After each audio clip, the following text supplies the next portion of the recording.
Something begins to move quietly beneath the surface of your usual, familiar life. Not loud, not chaotic, but subtle, like the faint shift of wind before a storm. It's not visible on the outside, yet something deep inside you starts rearranging itself. People might think nothing's changed. You might still laugh, still work, still go through your routines, but somewhere in the background, something sacred is recalibrating. You find yourself observing life a little differently. The things that once fueled your fire, the drama, the proving, the endless cycles of reaction, they begin to lose their pull. You don't rush to defend yourself anymore. You don't argue just to be understood. There's no desire to chase validation, no urgency to explain your worth. You start to realize that inner peace is not found through winning, but through not needing to fight at all. This is not indifference. This is not apathy. It's something far deeper. A kind of emotional evolution that happens when your nervous system finally decides it's safe to rest. You've fought enough battles. You've burned enough energy trying to fix what was never yours to carry. You've tried to regulate chaos until you understood that your job was never to control others, only to hold yourself steady amidst their storm. This is the phase where your inner system starts learning what peace feels like. Your body, your mind, your emotions, all begin sinking in quiet harmony. It's not that life stops testing you, it's that your responses begin to soften. You stop being triggered by every passing wave. You start breathing through it, witnessing instead of reacting. At first, it feels strange. You might even mistake it for numbness. You might think, why don't I care as much as before? But that's not disconnection. That's healing. For the first time in your life, you're not addicted to intensity. You're not running toward or away from something. You're simply here, grounded, still, aware. That's the moment most people miss. The silent drop in emotional noise is not emptiness. It's spaciousness. The universe is stretching inside you, creating room for something new. This is where peace begins, not through meditation apps or affirmations, but through the quiet decision to stop fighting yourself. You start seeing how so much of your old life was just a reflection of dysregulation, emotional patterns masquerading as passion, the overthinking, the over-explaining, the overdoing. All of it was your system's way of staying busy so it didn't have to feel. But when you finally stop feeding those loops, you meet yourself without armor. And that encounter, raw, unfiltered, wordless, is both terrifying and liberating. You begin to notice the micro moments of awareness, the way you pause before replying, the way you sense tension before it consumes you, the way you forgive, not because they deserved it, but because you no longer want to carry their energy. Healing isn't loud. It doesn't announce itself. It hums quietly beneath your everyday life, until one day you realize you are no longer the same person. This transformation doesn't come with applause or clarity. It feels more like dissolving than arriving. Old versions of you start slipping away quietly. You no longer resonate with certain conversations, certain crowds, certain energies. What once felt like belonging now feels heavy. And even though that distance can be lonely, it's also sacred, because you're not losing connection. You're regaining alignment. As your nervous system begins to regulate, your entire world starts to respond differently. The same situations no longer shake you. The same insults no longer sting. You realize that you don't need to match anyone's chaos to prove your presence. You can stay still and let truth echo through your calm. That's when real power returns. The kind that doesn't need to control, dominate, or explain. It simply exists. When the body and mind stop living in survival mode, everything begins to reorganize. Your perception clears. Your emotions become data instead of danger. Your thoughts stop sprinting. The silence that used to scare you now feels like home. You no longer crave constant noise because you've learned to trust your own stillness.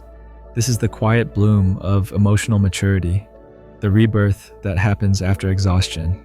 It's not about rising from ashes dramatically. It's about realizing you don't need the fire anymore. You start seeing how your triggers were never enemies, but invitations, signals asking you to return home to yourself. Every discomfort becomes a teacher, every pause a moment of grace.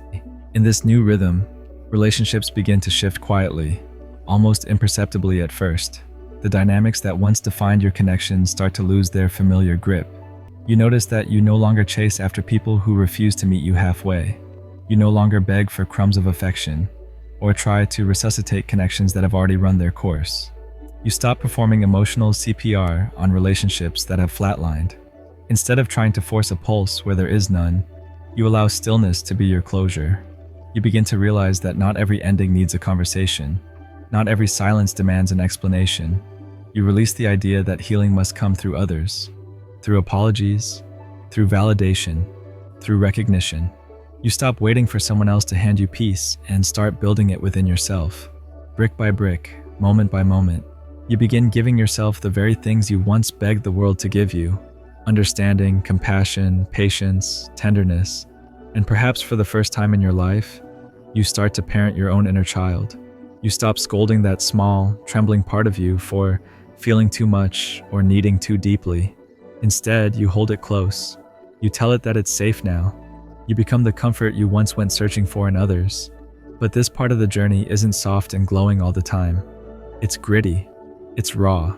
Healing is not a straight line. It's a spiral that brings you back to the same lessons until they no longer hurt. The more you expand, the more the universe tests your strength. Not to punish you, but to help you see how far you've come.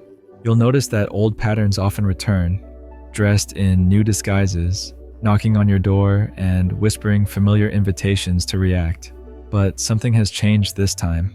There's a stillness inside you that wasn't there before. A quiet voice that says, "Not everything needs my energy." That whisper is your evolution. It's your soul choosing preservation over participation. It's your awareness recognizing that not every battle deserves a warrior. Sometimes the greatest victory is walking away without losing your peace. You start realizing that peace isn't the absence of chaos. It's the art of staying whole while chaos dances around you. The storms don't stop. They just stop owning you. You no longer dissolve into every wave that rises. You let it crash, let it roar, let it pass. Because now you know that storms end, and you remain. That's when you finally understand. Healing was never about becoming someone entirely new. It was always about remembering who you were before the world taught you fear, before you were told that love had to be earned, that boundaries were selfish, that softness was weakness. It's about returning to the you that existed before the world convinced you to shrink. And as this remembrance takes root, the outer world begins to shift in response. Without you even trying, people begin to meet you differently. Circumstances that once drained you now seem to flow more effortlessly. You stop attracting situations that mirror your old wounds because you've stopped identifying with them. The same external chaos might still swirl around you, but your inner landscape no longer echoes it. You've become a still point in a spinning world. You begin to live from a grounded state of trust, not blind optimism, not forced positivity, but embodied faith. A knowing that life may not always unfold as you want it to, but it always unfolds as it should. This is the faith that doesn't live in words or prayers, but in your nervous system, in the quiet ease of your breath, in the soft surrender of your shoulders. That faith births grace, and that grace becomes your power. You no longer need to prove your worth by how much pain you can endure. You no longer measure your strength by how long you can keep standing in the fire. You stop worshiping struggle as a badge of honor. You realize that true power doesn't roar, it rests. It's not about hardness, it's about harmony. You stop chasing intensity, adrenaline, or emotional highs. You start cultivating steadiness, a kind of quiet that hums beneath your daily life like a heartbeat. You stop seeking meaning in extremes, in the highs or the lows, and instead you find it in the soft, invisible spaces in between. That's where truth lives. Not in drama, not in noise, but in the silent pulse beneath it all. You begin noticing beauty in moments that once felt insignificant. The sound of your breath in the morning, the stillness of air after a storm, the warmth of sunlight spilling through your window, the softness of your own laughter when no one's listening.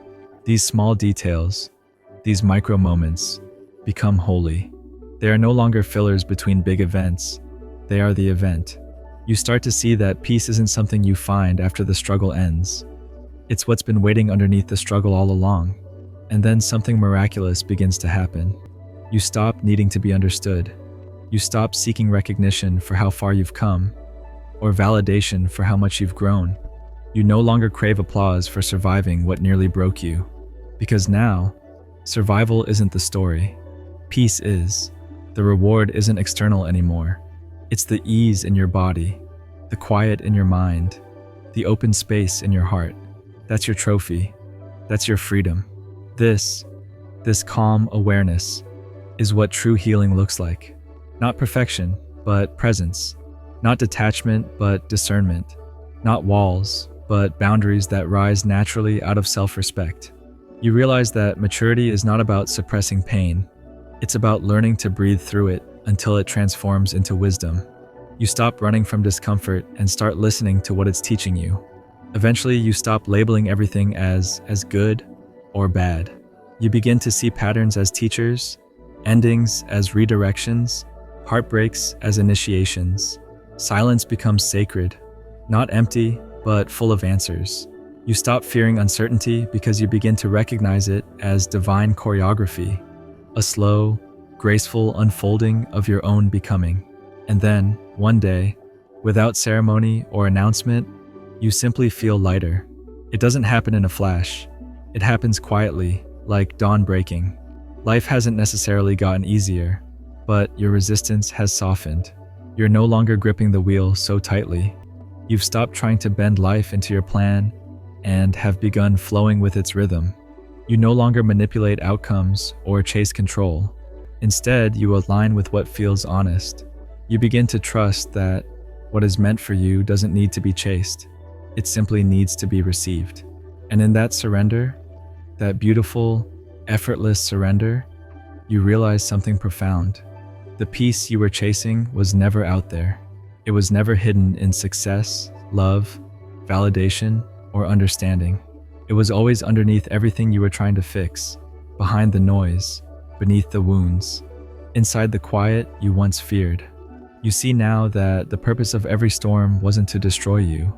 It was to strip away everything that was never truly you, so you could finally come home to yourself. The storms didn't break you, they revealed you. And standing here now, grounded, steady, unshakable, you understand you were never becoming someone new. You were simply remembering who you've always been.